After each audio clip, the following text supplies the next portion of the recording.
జనాభా తగ్గిపోతా ఉంది.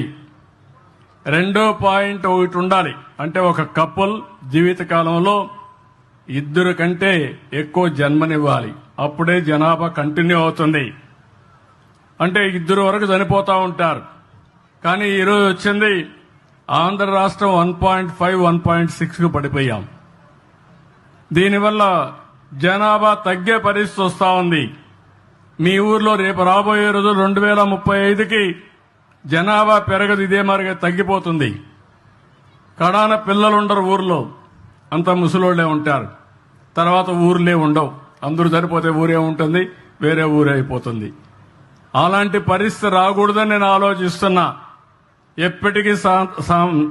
ఎప్పటికీ చరిత్రలో ముప్పాళ్ళ గ్రామం ఉండాలంటే మీరందరూ కూడా జనాభా నియంత్రణ చేసుకుంటే తప్ప సాధ్యం కాదని చెప్పి నేను మీకు తెలియజేస్తున్నా. జనాభా తగ్గిపోతా ఉంది.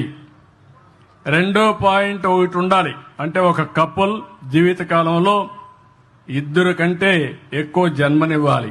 అప్పుడే జనాభా కంటిన్యూ అవుతుంది. అంటే 2 వరకు చనిపోతా ఉంటారు. కానీ ఈరోజు వచ్చింది ఆంధ్ర రాష్ట్రం 1.5, 1.6కు పడిపోయాం. దీనివల్ల జనాభా తగ్గే పరిస్థితి వస్తా ఉంది. మీ ఊర్లో రేపు రాబోయే రోజు 2035కి జనాభా పెరగదు, ఇదే మారిగా తగ్గిపోతుంది. కడాన పిల్లలు ఉండరు ఊర్లో, అంత ముసలోళ్లే ఉంటారు. తర్వాత ఊర్లే ఉండవు. అందరూ చనిపోతే ఊరే ఉంటుంది, వేరే ఊరే అయిపోతుంది. అలాంటి పరిస్థితి రాకూడదని నేను ఆలోచిస్తున్నా.